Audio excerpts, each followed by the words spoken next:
এটা আর কি পার্টিসিপেটে আমরা সবাই গিয়েছিলাম, তো ওই আর কি, তাই আর কি দেরি হয়ে গেল, তার জন্য তোমাদের দেরি করে আমাদের ক্লাস শুরু করতেছে, এই জন্য তোমাদেরকে ধন্যবাদ, তোমরা যারা টাইম ম্যানেজ করতে পেরেছো। ওকে, আজকে হচ্ছে আমরা আমাদের এই চ্যাপ্টার শেষ করব, ঠিক আছে? আজকে হচ্ছে আমরা এই চ্যাপ্টার শেষ করব, আরেকদিন হচ্ছে কি আমরা এই চ্যাপ্টারের যত ধরনের প্রবলেম আছে সেগুলো নিয়ে ডিসকাস করব। ওকে, তো এই চ্যাপ্টারে লাস্ট ক্লাসে আমরা কি পড়েছিলাম সেগুলো আরেকটু রিভিশন করি। ওকে, আমি একটু বোর্ডে লিখি, আজান হতে হতে আমরা বোর্ডে লিখে ফেলি আমি।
ওকে, যেটা বলতে চাচ্ছিলাম যে এটা হচ্ছে একটা স্কেল বলতে পারো, যেমন সহজভাবে যদি বলি যে এটা হচ্ছে লাইক এরকম, এই পেনের তোমার এইরকম একটা পেন আছে, তার এই এই এরকম একটা এক্সিসের রেসপেক্টে আমরা যদি এই পেনটাকে চারপাশে যদি রোটেট করাই, তাহলে মোমেন্ট অফ ইনার্শিয়া হবে 1/3 ml²।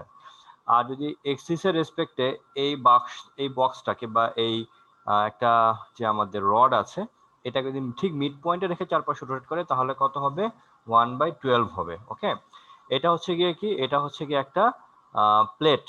এই প্লেটের যদি সেন্টারে আমরা যদি একটা এক্সিস কম্পেয়ার করি, সেন্টার দিয়ে যদি একটা এক্সিস পাস করে ওই সেন্টারের রেসপেক্টে যদি চারপাশে ঘুরতে থাকে, তাহলে সেটা হচ্ছে I = 1/2 mr², যেখানে আর হচ্ছে গিয়ে এই সার্কেলের রেডিয়াস বা এই ডিস্কের রেডিয়াস, আর এটা হচ্ছে একটা সিলিন্ডার। ওকে, এই সিলিন্ডারের ঠিক মিড পয়েন্ট দিয়ে একটা এক্সিস গিয়েছে, এখানে হচ্ছে আমাদের কি করতে হবে, মোমেন্ট অফ ইনার্শিয়া হবে 1/2 mr², আর হচ্ছে গিয়ে the radius of that cylinder. দেখো এখানে এল কিন্তু কাজে আসে নাই, কাজে আসছে এল, কাজে কিন্তু আসে নাই, যদিও আমাদের কোয়েশ্চেনে কিন্তু একটা সিলিন্ডারের লেন্থও বলে দিবে আবার রেডিয়াসও বলে দিবে, তখন কিন্তু আমাদের এল কাজে আসবে না, আমার কাজে আসছে আর। এটা হচ্ছে একটা স্ফেয়ার, একটা ফুটবল। ওকে, একটা ফুটবল, সলিড ফুটবল, এটা রেসপেক্টে মোমেন্ট অফ ইনার্শিয়া হচ্ছে 2/5 mr²। এইগুলাই আমাদের পরীক্ষাতে ঘুরে ফিরে আসে, আমাদেরকে এইভাবে মনে রাখতে হবে, কেমন? এবার আমরা একটু ডিফারেন্ট কেস কিছু দেখব। ওকে, খেয়াল করে দেখো, আমরা যদি এইটা রিং শেপ হয় তাহলে কি শেপ? রিং শেপ লাইক যেটা ম্যাচটা হচ্ছে রেফারেন্স পয়েন্ট থেকে দূরে, ম্যাচ তাহলে পয়েন্টের রেফারেন্স ফ্রেম থেকে দূরে হলে আমরা সেটার জন্য একটা স্পেশাল কেস যদি আমরা জেনে থাকি, সেটা নিয়ে আমরা দেখতে পাই, আমাদের ক্যালকুলেশন বেসিস করতে হবে। ফার্স্ট অফ অল সেটা নিয়ে আমার হয়তো বা আছে, বাট এই মুহূর্তে আমার মুখস্থ নেই। তবে যদি থাকে, ওই যে ওইভাবে আমরা যেভাবে ক্যালকুলেশন করেছি সেভাবে নিয়ে আমাদের ক্যালকুলেশন করতে হবে। রিং শেপ থাকলে আমাদের ওই রিংটা একটা সেগমেন্ট, ধরে নাও একটা রিং আছে এরকম। ওকে, সো রিং এর কোন একটা সেগমেন্ট আমরা বাছাই করে নিব, তারপর পুরো ইয়েটা এখান থেকে শুরু করে যে এই পর্যন্ত যে ডিস্টেন্সটা আর আমাদের সার্কামফারেন্সটা, সেইটা রেসপেক্টে আমাদেরকে ইন্টিগ্রেশন করতে হবে। ওকে, তুমি যেমন লাস্ট ক্লাস ইন্টিগ্রেশন করেছিল না, এখানে 0 থেকে নিয়ে এল পর্যন্ত, আবার আমরা জি স্যার, ইন্টিগ্রেশন করেছিলাম -L/2 থেকে +L/2 পর্যন্ত করেছিলাম না? তখন জি যেটা স্যার। করতে হবে কি, রিং এর রেসপেক্টে ইন্টিগ্রেশন করতে হবে 0 থেকে নিয়ে 2πr, এটা ইন্টিগ্রেশন করতে হবে। ওকে, এখান থেকে শুরু করে ঘুরে আবার, কারণ রিং এর তো হচ্ছে গিয়ে ইয়ে নাই, মানে সলিড না, সেটা তো স্ফেয়ার, বুঝতে পেরেছি? তখন ইন্টিগ্রেশন করতে হবে 0 থেকে নিয়ে 2πr, কারণ এই রিংটাকে যদি আমি মাঝখান থেকে কেটে দেই, এটাকে যদি লম্বা করি, তাহলে একটা কি সার্কামফারেন্সের ইকুয়াল হবে না? হ্যাঁ বুঝতে স্যার। পেরেছো? হ্যাঁ, তখন আমি ইন্টিগ্রেশন করে আমাদেরকে দেখতে হবে রেজাল্টটা কি আসে। বুঝা গেছে? জি। ওকে, এখন আমরা দেখব যে মনে করো এটা হচ্ছে একটা রেক্ট্যাঙ্গেল। এই রেক্ট্যাঙ্গেলে যদি এটা হচ্ছে গিয়ে লেন্থ হচ্ছে গিয়ে এল আর উইথ হচ্ছে গিয়ে বি। এখন রেক্ট্যাঙ্গেলের ঠিক এই যে একটা এক্সিস আছে, মনে করো P Q axis, P Q এক্সিসের রেসপেক্টে আমরা হচ্ছে মোমেন্ট অফ ইনার্শিয়া ক্যালকুলেশন করতে চাই বা ক্যালকুলেশনটি করি, তাহলে কি হবে বলো দেখি। পি কিউ এর যদি চারপাশে এদিকে ঘুরে, তাহলে মোমেন্ট অফ, এটা কার সাথে কম্পেয়ার করা যাচ্ছে, এই ডায়াগ্রামের সাথে না, এটাকে এটার সাথে কম্পেয়ার করা যাচ্ছে, তাহলে মোমেন্ট অফ ইনার্শিয়া কত হবে, আই ইকুয়ালস টু কত হবে, 1/3 এম এল স্কোয়ার, রাইট? এটাই তো হবে। এখন মনে করো মোমেন্ট অফ ইনার্শিয়া এটা, আমি এই রেক্ট্যাঙ্গেলটাকে এইদিকে এইভাবে এটা নিয়ে এভাবে এভাবে রাখলাম, তাহলে এইটুকু হবে এল, এটুকু হবে কত, বি। তাহলে বলো তো এই ডায়াগ্রামের জন্য মোমেন্ট অফ ইনার্শিয়া কত হবে? এটা কার রেসপেক্টে চারপাশে ঘুরবে, কোন কোন Red. রেডিয়াসে কোন রেডিয়াসের রেসপেক্টে, মানে রেডিয়াস হবে, এটা রেডিয়াসটা কি বি হবে না, Yes, sir. মানে So b, 1/3 MB square. Exactly এটা হবে 1/3 এম কত, বি স্কোয়ার, এইভাবে Square. হবে। বোঝা গেছে সবার? সবাই বুঝতে পারছো তো নাকি? ওকে, এইভাবে আমাদেরকে ক্যালকুলেশন করে ফেলতে হবে, মনে থাকবে? আচ্ছা, এখন মনে করো আমাদের এইরকম একটা রেক্ট্যাঙ্গেল আছে, এরকমই ঠিক একটা রেক্ট্যাঙ্গেল আছে আমাদের। এই রেক্ট্যাঙ্গেলের ঠিক মিড পয়েন্ট, এটা হচ্ছে রেক্ট্যাঙ্গেলের, এটা হচ্ছে লেন্থ, এটা হচ্ছে মিড পয়েন্ট দিয়ে একটা এক্সিস আছে, আর এইটা হচ্ছে গিয়ে এই উইথ হচ্ছে গিয়ে বি, এরকম আছে। এখন আমাদের কি করতে হবে, মিড পয়েন্টের রেসপেক্টে মোমেন্ট অফ ইনার্শিয়া ক্যালকুলেশন করতে হবে। বুঝা গেছে? তখন আমাদের কি করতে হবে, এই যে এই আর এর রেসপেক্টে, এই আর এর রেসপেক্টে কি এটা কি চারপাশে ঘুরবে না? বুঝতে পারছো? আর এর রেসপেক্ট, এটাকে আমি এখন ঘুরাই, মনে করো এই লাইক আমি যদি তোমাকে বোঝানোর জন্য ট্রাই করি, মনে করো এই যে নোটবুকটা বা খাতাটা আছে, এটাকে যদি এখন আমি এই এক্সিসটা যদি ঠিক এর মিড পয়েন্ট দিয়ে পাস করাই পেনটাকে, এখন যদি এটাকে চারপাশে যদি রোটেট ঘুরাই, তাহলে সেক্ষেত্রে মোমেন্ট অফ ইনার্শিয়া কত হবে? ঠিক আছে, মোমেন্ট অফ ইনার্শিয়া কত হবে, মোমেন্ট অফ ইনার্শিয়া যেটা হবে, আমার লেন্থের রেসপেক্ট, যেহেতু আর নিয়ে আমাদের ক্যালকুলেশন হচ্ছে, তাহলে এই আর এর রেসপেক্টে আমাদের কাজ হবে। বুঝতে পারছো? আর এর রেসপেক্টে আমাদের ক্যালকুলেশন হবে, তখন যেটা ক্যালকুলেশন হয় সেটা হচ্ছে কি এরকম হয়, 1/12 m l square plus b square হয়। এটা হচ্ছে একটা রেক্ট্যাঙ্গুলার ঠিক মিড পয়েন্ট দিয়ে যদি একটা আমরা কি করি, ঠিক রেক্ট্যাঙ্গুলার ঠিক মিড পয়েন্ট দিয়ে যদি একটা এক্সিস কম্পেয়ার করি, তাহলে ওই এক্সিসের রেসপেক্টে মোমেন্ট অফ ইনার্শিয়া হবে 1/12 m l square plus b square. So তোমাদের যখন এক্সামে কোয়েশ্চেনটা থাকবে, কোয়েশ্চেনটা ভালো মতো করে ড্র করার ট্রাই করবা, যে এই কোয়েশ্চেনটা কি রকম, ডায়াগ্রাম এটার সাথে মিলে যাচ্ছে, এটার সাথে নাকি এটার সাথে। তো এইভাবে করে তুমি যদি ক্যালকুলেশন করতে পারো, তাহলে দেখবা ইনশাল্লাহ সবকিছুই পেরে যাবা। বুঝা গেছে? আচ্ছা, জি তোমাদেরকে স্যার। দুইটা থিওরাম পড়িয়েছিলাম, ওই যে প্যারালাল এক্সিস থিওরাম আর পারপেন্ডিকুলার এক্সিস থিওরাম, দেখো তো চেক করে। Vector है. লাস্ট ক্লাসে প্যারালাল এক্সিস থিওরাম আর রেক্ট্যাঙ্গুলার এক্সিস থিওরাম লাস্ট ক্লাসে পড়িয়েছে কিনা? हाँ sir. পড়ানো হয় নাই। ওকে, আমরা এখন যেটা পড়বো প্যারালাল এক্সিস থিওরাম পড়বো ফার্স্ট অফ অল। সবাই তো শুনতে পাচ্ছ নাকি? ক্লাস করতেছো তো? জি স্যার। ওকে, তোমাদের লাস্ট ক্লাসে যে হোমওয়ার্ক দিয়েছিলাম এটা সবাই করেছো, সেটার জন্য তোমাদের সবাইকে অনেক ধন্যবাদ। আলটিমেটলি তোমাদেরই লাভ হয়েছে, কারণ অনেক কিছু তোমরা বুঝতে পেরেছো, কাজ করবো। আর যেগুলো আমি হোমওয়ার্কে যারা যে যে করেছো ইন্ডিভিজুয়ালি সবাইকে সলভ পাঠিয়ে দিয়েছি, যারা ভুল করেছো তারা কি চেক করে নিতে পারছো যে কোথায় কিছু। আর আরেকটা কথা, কেউ কেউ ছবি পাঠাও, এভাবে ছবি পাঠাও, এটা মনে করো যে এটা পুরোটা ছবি, তার খাতা আসছে এইটুকু, আশেপাশে ধরো ফ্লোর আসছে, পড়ার টেবিল আসছে, এটাকে কিন্তু চেক করা আমার জন্য একটু কষ্ট হয়ে যায়। বুঝতে পারছো? তুমি ক্যামেরাটা এমন ভাবে ধরবা যাতে ক্যামেরাতে তোমার স্ক্রিনে শুধুমাত্র তোমার খাতাটাই আসে, আর হোয়াটসঅ্যাপে ঢুকে হোয়াটসঅ্যাপের ক্যামেরা দিয়ে ছবি তুলবা না, তাহলে কিন্তু একটু ঝামেলা হয়ে যায়। বুঝতে পেরেছো কি বুঝাইছে? এগুলো একটু মাথায় রাখবা। আচ্ছা, প্যারালাল এক্সিস থিওরামটা কি? প্যারালাল এক্সিস থিওরাম হচ্ছে যে মনে করো আমি যদি এই ডাস্টারটাকে ব্যালেন্স করতে চাই, তাহলে কি তার ঠিক মিড পয়েন্টে ধরতে হবে, তাহলে ব্যালেন্স হবে। এখন যদি মনে করো এই ডাস্টারের এই পাশে এই পেন রেখে দেই, এই ডাস্টারে মনে করো আমি এই পাশে একটা পেন রেখে দিই, তাহলে কি মিড পয়েন্টটা ছেড়ে দিলাম, পেনে রেখে যদি ছেড়ে দিই, তাহলে কি সেন্টার অফ ম্যাস কি এই পয়েন্টে থাকবে নাকি সরে যাবে কোথাও? বা আমাকে ব্যালেন্স করতে হলে কি হাত সরায় ধরতে হবে না এই পাশে? যদি আমি পেন এখানে রেখে দেই তাহলে তো পেন তো ডাস্টারটাকে নিয়ে পড়ে যাবে। তাহলে আমি যদি পেন রেখে ডাস্টারটাকে ব্যালেন্স করতে চাই তাহলে কি হাতটাকে আমার এখানে ধরতে হবে না? বুঝতে পেরেছো? জি স্যার। হ্যাঁ, তাহলে কি সেন্টার অফ মাস চেঞ্জ হয়। একটা অবজেক্টের সেন্টার অফ মাসটা ঠিক অবজেক্টের যে ডেনসিটি সবচেয়ে বেশি যে পয়েন্ট মানে যেদিকে থাকে সেন্টার অফ মাসটা ওই দিকেই থাকে। তো ব্যাপারটা হচ্ছে যদি অবজেক্টটা ইররেগুলার শেপ হয় তাহলে সেন্টার অফ মাস রেসপেক্টে যদি মোমেন্ট অফ ইনার্শিয়া আমাকে ক্যালকুলেশন করতে বলে, সেন্টার অফ মাসের রেসপেক্টে যদি আমার সেন্টার অফ মাস ছাড়া অন্য কোনো পয়েন্টের রেসপেক্টে যদি আমাকে মোমেন্ট অফ ইনার্শিয়া ক্যালকুলেশন করতে বলে তখন আমাকে প্যারালাল থিওরামের হেল্প নিয়েও করা যাবে। কিরকম প্যারালাল থিওরাম কি বলছে? যে মনে করো এরকম একটা ইররেগুলার শেপ, এর ডেফিনেটলি এর সেন্টার অফ মাস এই দিকে কোথাও ম্যাটার এদিকে কোথাও থাকবে, সেই সেন্টার ম্যাসকে আমি বলি জি। আর আমাকে বলছে যে ও পয়েন্টের রেসপেক্টে আমি একটা এক্সিস নিব, এই ও এটা হচ্ছে একটা পয়েন্ট ও, আমাকে বলছে যে ও পয়েন্টের রেসপেক্টে মোমেন্ট অফ ইনার্শিয়া কত। বুঝতে পেরেছো? ব্যাপারটা হচ্ছে গিয়ে কি আমি সেন্টার অফ মাস দিয়ে আমি কোন একটা অবজেক্টকে ইজিলি ব্যালেন্স করতে পারি। এই পেনে যেমন সেন্টার অফ মাসটা ঠিক মিড পয়েন্টে, আমাকে বলছে এইখানে কোন একটা পয়েন্টের রেসপেক্টে মোমেন্ট অফ ইনার্শিয়া ক্যালকুলেশন করার জন্য, যেটা সেন্টার অফ মাস না। এখন সেন্টার অফ মাসের রেসপেক্ট যদি না হয় তাহলে তো তাকে আমি রোটেশন করাতে পারবো না ইজিলি।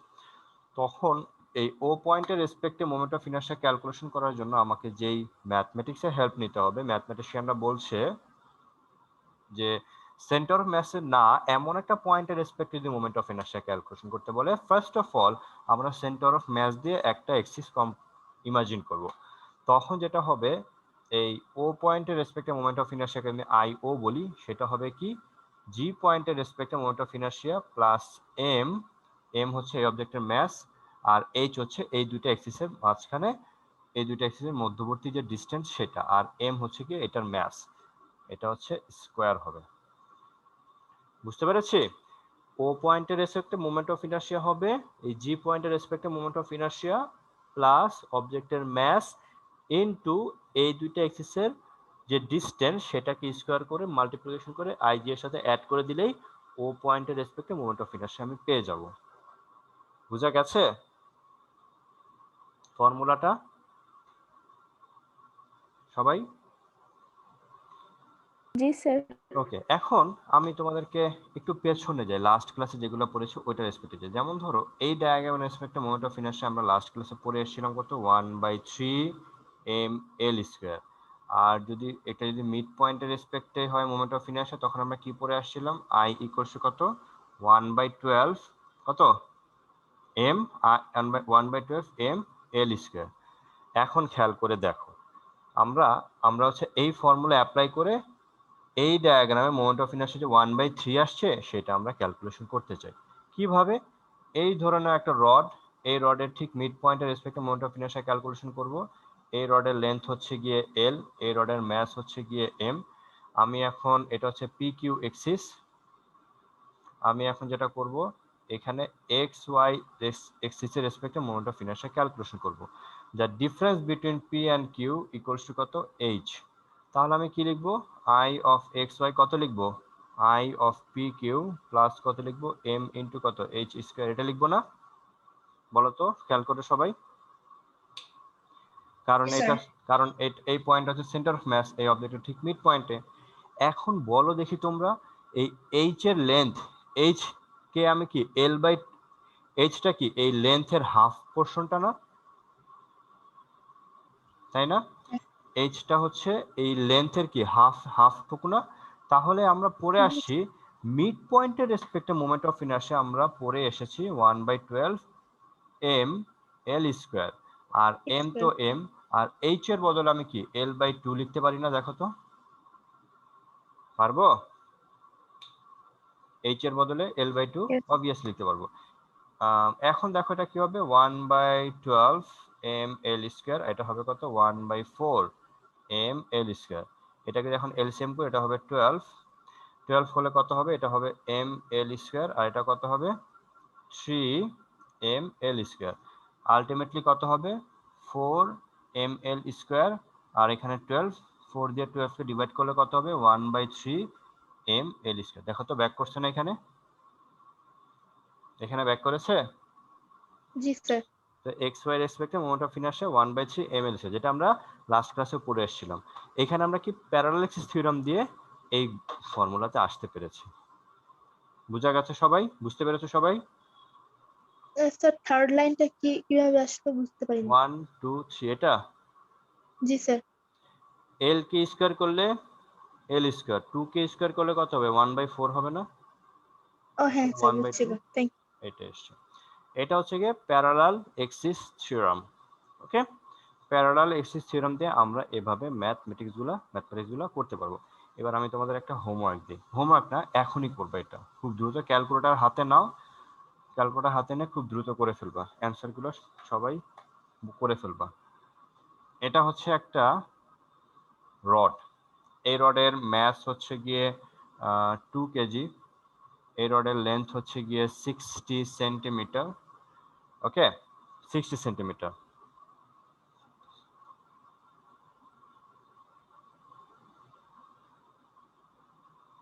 আমি যেটা হবে find moment of inertia with respect to an axis passing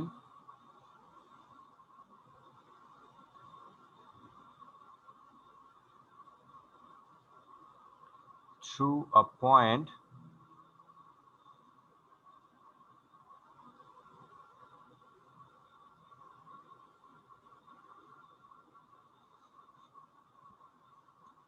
which is placed 10 centimeter from one edge.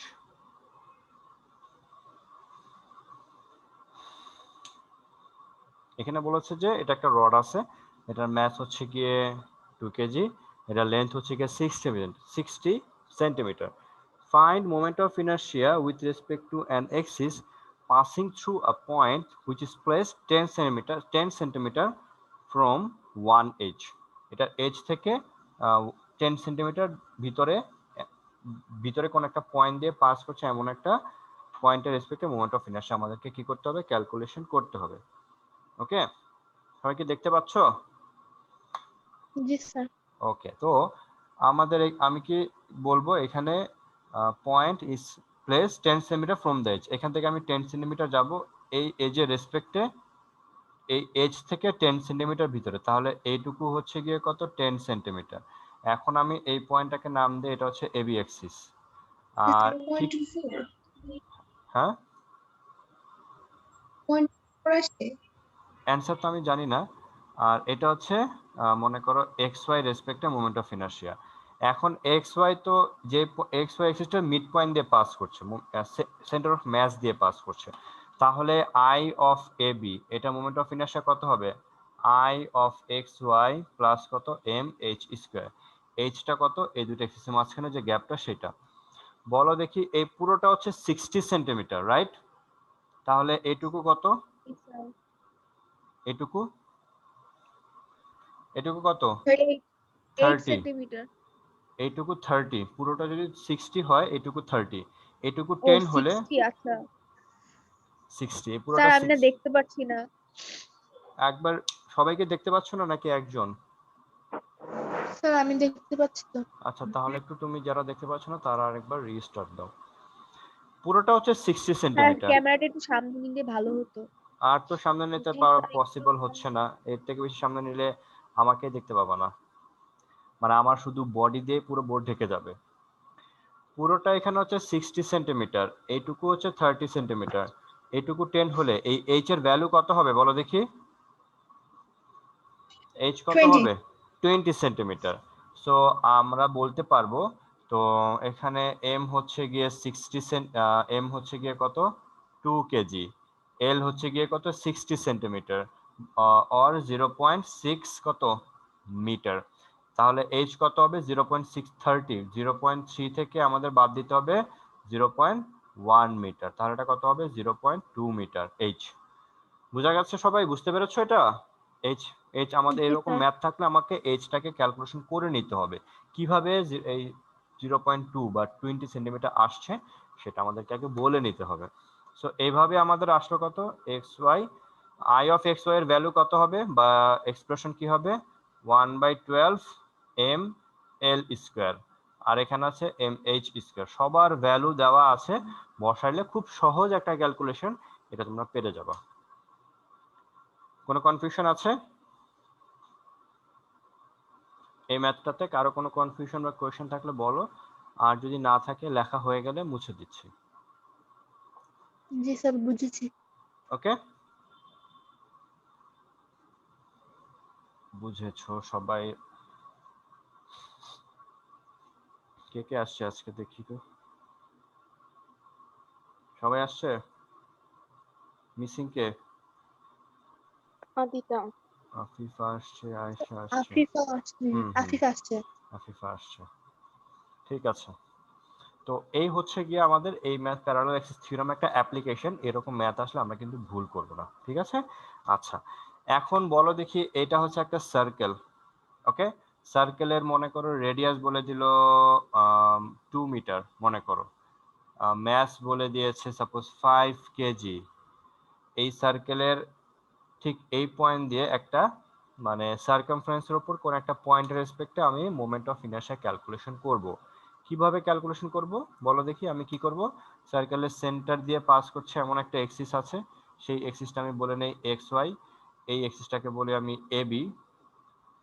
তাহলে আমি লিখবো এ বি এর রেসপেক্টে মোমেন্ট অফ ইনারশিয়া কত হবে, এক্স ওয়াই প্লাস কত এম এইচ স্কোয়ার। আমরা বলে নিব এইচ মানে এইটুকু, ঠিক আছে? বলো দেখি এই সেন্টার অফ ম্যাসের রেসপেক্টে মোমেন্ট অফ ইনারশিয়া কত হবে? আমরা পড়ে এসেছি স্যার, একটা ডিস্কের জন্য কত হবে এম আর স্কোয়ার, আর এখানে আছে এম। এইচ কত হবে বলো দেখি, কে বলতে পারবা? এই ডায়াগ্রাম থেকে এইচ কত হবে? 2. হুম, 1 মিটার। এইচ হচ্ছে, রেডিয়াস হচ্ছে 2 মিটার তাই না? এই এইচ আর রেডিয়াস কি একই ডিস্টেন্সে না, একই লেন্থ না? এইচ এর ভ্যালু এন্ড রেডিয়াস কি একই রকম না? তাহলে এইচ এর বদলে কি জি আমি আর লিখতে পারবো? অবভিয়াসলি পারবো। এই যে এইচ এর বদলে আমি আর লিখতে পারলাম, তারপর সবার ভ্যালু আছে দেখে দেখে বসাই দিব, ম্যাথ কিন্তু সলভ হয়ে যাবে। বুঝেছি সবাই? জি স্যার। জি স্যার। পারবা এগুলো আসলে? ওকে, এভাবে করে আমরা যে কোনো ম্যাথ ইজিলি সলভ করতে পারবো, ঠিক আছে? আচ্ছা, এই হয়ে গেল আমাদের কি বলে মোমেন্ট অফ ইনারশিয়ানে প্যারালাল অ্যাক্সিস থিওরাম। এবার আমরা আসি পারপেন্ডিকুলার অ্যাক্সিস থিওরাম।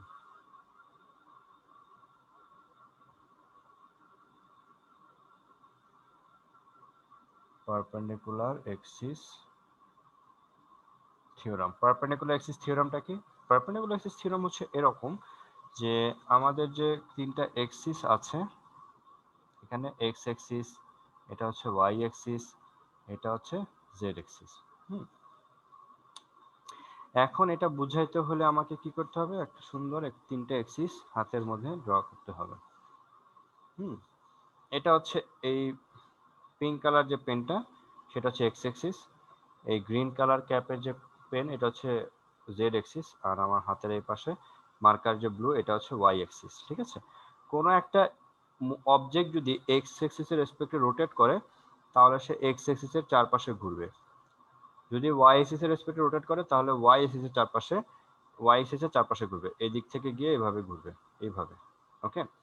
আর যদি জেড অ্যাক্সিসের চারপাশে ঘুরে তাহলে সে এইভাবে ঘুরবে। এখন যদি কখনো এরকম বলে যে তিনটা অ্যাক্সিস আছে, এখন জেড অ্যাক্সিসের রেসপেক্টে মোমেন্ট অফ ইনারশিয়া কোন একটা পয়েন্ট আছে, মনে করো আর, আমি একটা পয়েন্ট নিলাম, এই পয়েন্টের ম্যাস হচ্ছে এম, এই পয়েন্টটা জেড অ্যাক্সিস থেকে আর ডিস্টেন্সে আছে, ওকে? এই পয়েন্টের ম্যাস হচ্ছে এম, তাহলে জেড অ্যাক্সিসের রেসপেক্টে মোমেন্ট অফ ইনারশিয়া কত হবে বলো দেখি?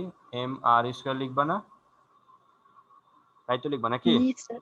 জি স্যার। এখন এই এম পয়েন্টটা মনে করো এক্স অ্যাক্সিস থেকে এ ডিস্টেন্সে আছে, এন্ড এম পয়েন্টটা ওয়াই থেকে বি ডিস্টেন্সে আছে।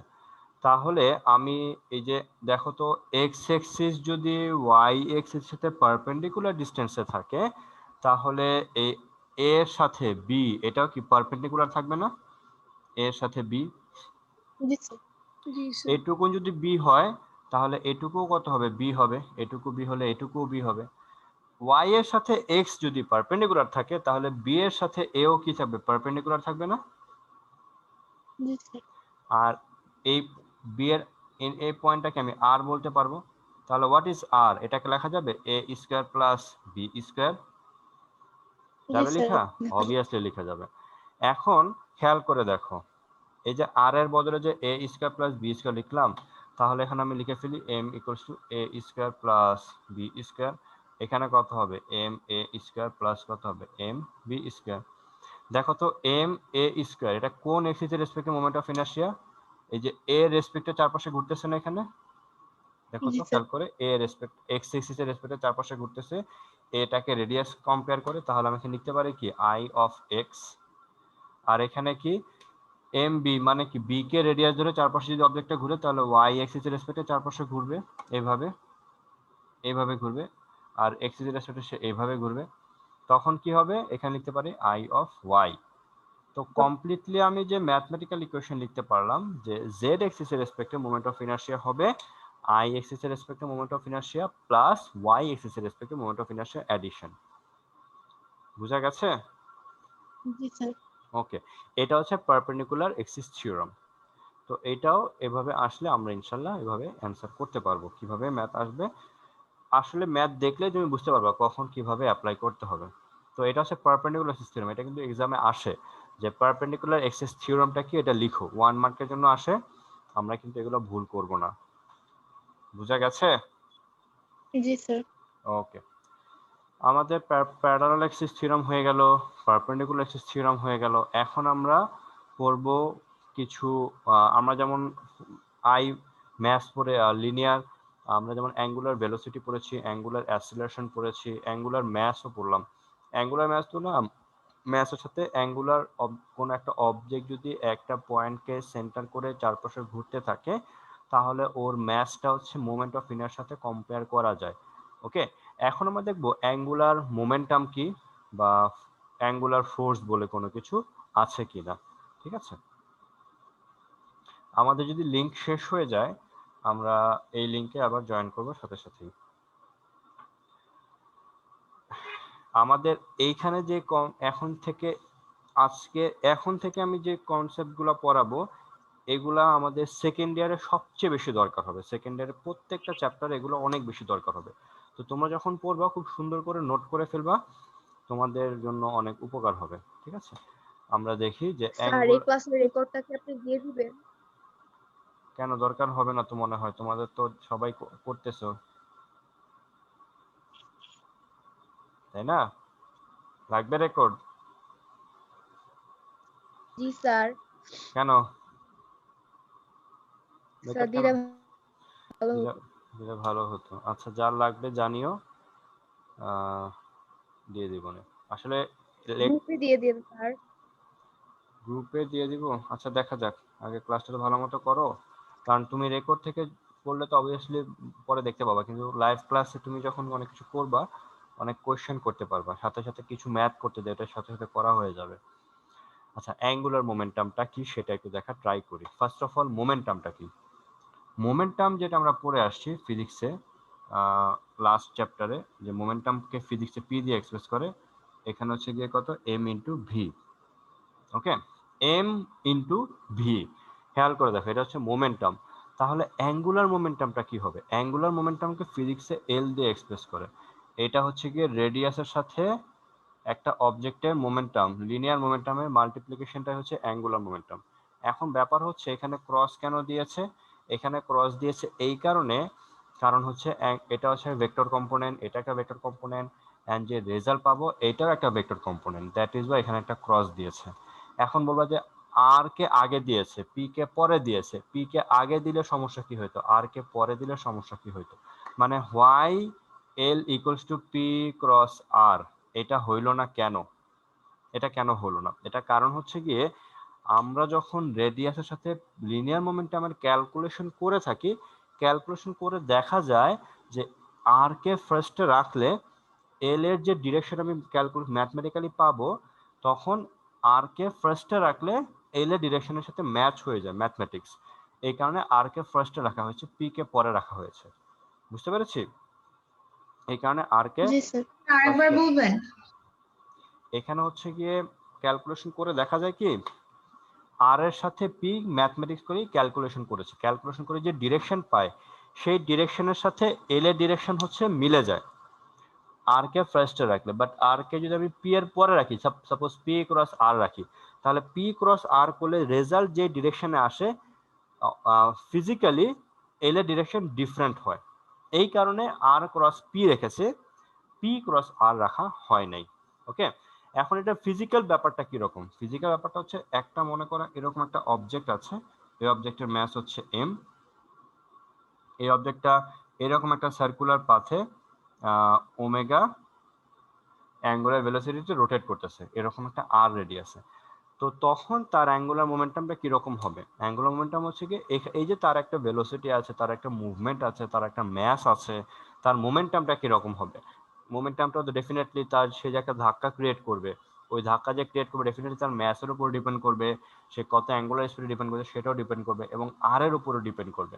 খেয়াল করে দেখো, তুমি যদি অল্প রেডিয়াসের একটা কি বলে লাইক এভাবে এটা এক্সাম চিন্তা করে, এইভাবে তুমি একটা অবজেক্টকে যে কোনো একটা ম্যাসের অবজেক্টকে ছোট একটা দড়ি দিয়ে চারপাশে ঘুরাইতেছো, আবার বড় বড় একটা দড়ি দিয়ে ওই অবজেক্টটাকে চারপাশে ঘুরাইতেছো, একই স্পিডে ঘোরাচ্ছ, তাহলে দেখবা মোমেন্টামটা কার বেশি হবে?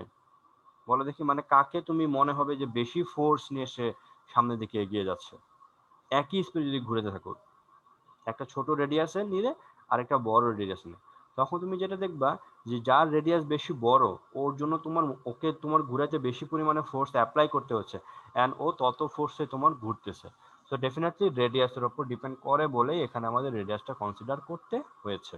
ওকে, আচ্ছা, এখন এখানে অবজেক্টের লিনিয়ার ভেলোসিটি কোন দিকে? এক্স্যাক্টলি সোজা, ভি এর ভেলোসিটি যেদিকে পি এর ভেলোসিটি সেদিকে হবে, তাহলে রেডিয়াসটা হচ্ছে গিয়ে সেন্টার থেকে আউটওয়ার্ড বাইরের দিকে। তাহলে দেখো রেডিয়াসটা যদি বাইরের দিকে হয় তাহলে ভেলোসিটির সাথে রেডিয়াসের মাঝখানে অ্যাঙ্গেলটা অলওয়েজ কত থাকবে? 90 ডিগ্রি থাকবে, কারণ এটা একটা ট্যানজেন্ট, এটা রেডিয়াস। ক্রস থেকে আমরা জানি আর পি, এখানে কত আসবে? সাইন থিটা আসবে। ঠিক আছে, এটা আমি যদি ম্যাগনিটিউডটা লিখি তাহলে এখানে কত হবে? আর পি সাইন 90 ডিগ্রি হবে, আর সাইন 90 অলওয়েজ কত হয়ে যায়? 1 হয়ে যায়। সো আলটিমেটলি এখানে কত হবে? আর পি হবে। P. Okay, and p equals G to কত? স্যার। mv, তাহলে l equals to কত? mvr। এটা আমাকে মনে রাখতে হবে যে অ্যাঙ্গুলার মোমেন্টাম, এটাও মনে রাখতে হবে, এইটাও মনে রাখতে হবে। আবার দেখো তো, আমরা লাস্ট চ্যাপ্টারে পড়ে আসি না v equals to r omega, তাহলে এখানে জি আমি যদি m লিখি, v এর বদলে যদি r ওমেগা লিখি, আর এখানে r এর বদলে যদি r লিখি, তাহলে l equals to কত হবে? m r square omega. তাহলে এই তিনটে আমাকে মনে রাখতে হবে। ঠিক আছে, আমাদের 4 মিনিট বাকি আছে। ওকে, তাহলে এই তিনটা ফর্মুলা আমাদেরকে অ্যাঙ্গুলার মোমেন্টামের জন্য যখন এক্সাম কোয়েশ্চেনে যেটা থাকবে আমাদেরকে সেটা নিয়ে কাজ করতে হবে। কোয়েশ্চেনে মাঝে মাঝে এমসিকিউ থাকে যে which formula is correct for angular momentum, এই তিনটা বা নন কারেক্ট বা নট কারেক্ট এই তিনটা দিয়ে দিবে আর একটা রং দিয়ে দিবে, তখন তোমাদেরকে কিন্তু মনে রাখতে হবে তিনটাই ইউজ হবে। ঠিক আছে, কোথায় ইউজ হবে, কিভাবে ইউজ হবে আমরা বলে দিব, বা আমরা কিছু ম্যাথ যখন তোমাদেরকে করতে দিব তখনই বুঝতে পারবা যে কখন কোনটা ইউজ করতে হবে। তোমার যদি ভি এর ভ্যালু, এম এর ভ্যালু, আর এর ভ্যালু যা থাকে ডেফিনেটলি তুমি এটা ইউজ করবা, আর যদি এম এর ভ্যালু, আর এর ভ্যালু এন্ড অ্যাঙ্গুলার স্পিড দেওয়া থাকে তবে জাস্ট তুমি এটা ইউজ করবা। বুঝা গেছে? জি স্যার, কোশ্চেনের উপর ডিপেন্ড করবে আর কি। এক্স্যাক্টলি। এখন আমরা দেখি ইউনিটটা কি, বলো অ্যাঙ্গুলার মোমেন্টামের ইউনিট কি হবে? এম এর ইউনিট কি? কেজি, আর এর জি। ইউনিট কি? Metre square, metre. ওমেগার ইউনিট কত? Per second. ঠিক আছে, এটার ইউনিট। আর এটা ডাইমেনশন কত হবে? এটা হচ্ছে গিয়ে M L square T inverse. এই ডাইমেনশনও পরীক্ষাতে আসে, যে বলে যাবে যে which dimension is correct dimension for angular momentum, বা which one is the angular moment dimension of angular momentum. এভাবে থাকবে, এগুলো এমসিকিউতে আসে। ঠিক আছে, বই খুলে দেখতে পাবা। সো অ্যাঙ্গুলার মোমেন্টাম ক্লিয়ার সবাই? জি স্যার। ওকে, অ্যাঙ্গুলার মোমেন্টাম হয়ে গেল। এখন আমরা দেখব যে আমাদের ফোর্স বলে কোনো কিছু আছে কিনা, ঠিক আছে? আচ্ছা, আমরা যেটা পড়বো সেটা হচ্ছে গিয়ে টর্ক। এখন এটা এতটা ইম্পর্টেন্ট যে তুমি কল্পনাও করতে পারো না। টর্ক, টর্কটা কি? টর্ক হচ্ছে কোন একটা অবজেক্টকে ফোর্স অ্যাপ্লাই করলে ওর যে রোটেশন হওয়ার ক্যাপাবিলিটি, সেই ক্যাপাবিলিটিকে বলা হয় টর্ক। তুমি একটা অবজেক্টকে ফোর্স অ্যাপ্লাই করলা, ঠিক আছে, সে এক জায়গা থেকে এক জায়গায় সরে গেল, বাট একটা অবজেক্টকে ফোর্স অ্যাপ্লাই করলে ওর যদি রোটেশন হয় তাহলে সেটাকে কি বলা হয়ে থাকবে? টর্ক বলা হয়ে থাকে, ঠিক আছে? এটা কোথায় স্যার আবার ঘটে? একটু বলবেন? হ্যাঁ, টর্ক হচ্ছে গিয়ে একটা অবজেক্টকে ফোর্স অ্যাপ্লাই করলে যদি ওর মধ্যে রোটেশনের ক্যাপাবিলিটি তৈরি হয় বা রোটেশন হয় তাহলে সেটাকে বলা হয়ে থাকে টর্ক, ঠিক আছে? মানে কি, তুমি একটা অবজেক্টকে ফোর্স অ্যাপ্লাই করলা, তার হচ্ছে গিয়ে ঘুরবে, সে এক জায়গা থেকে এক জায়গায় না সরে গিয়ে তার মধ্যে একটা রোটেশন হয়, তাহলে সেটাকে বলা হবে কি? টর্ক। সবচেয়ে ভালো এক্সাম্পল হচ্ছে, মানে রোটেশনাল স্যার ফোর্স। এক্সাম্পল? বুঝি নাই। রোটেশনাল ফোর্স যেটা সেটা তো টর্ক। হ্যাঁ হ্যাঁ, রোটেশনাল ফোর্স বলে আমরা রোটেশনাল ফোর্স কখনো বলবো না, কারণ রোটেশনাল ফোর্স যেটা সেটা তোমার বইয়ের আমাদের ফিজিক্স বইগুলোতে রোটেশনাল ফোর্স শব্দটা লেখা নাই, ঠিক আছে? আমাদেরকে যেটা লেখা আছে আমরা তো 9 10 এ পড়ছি স্যার রোটেশনাল ফোর্স, আচ্ছা, রোটেশনাল চ্যাপ্টার 2 9-10 পড়েছি, এখন চ্যাপ্টার আমরা 3 ভুলে যাব, ঠিক আছে? জি স্যার। ছোটকালে আমরা অনেক কিছুই পড়েছি যেগুলো আমাদেরকে বোঝানোর জন্য বইগুলোতে লিখে দিয়েছে, ঠিক আছে? ওইগুলো তোমাদেরকে কেন ওইভাবে লিখেছে, কারণ হচ্ছে আমাদের ব্রেনটা তখন এত কঠিন জিনিসটা বুঝতে আমরা পারবো না বলে আমাদেরকে ওইভাবে লিখেছে, বুঝতে পারছো? তারা ভুল লিখে নাই।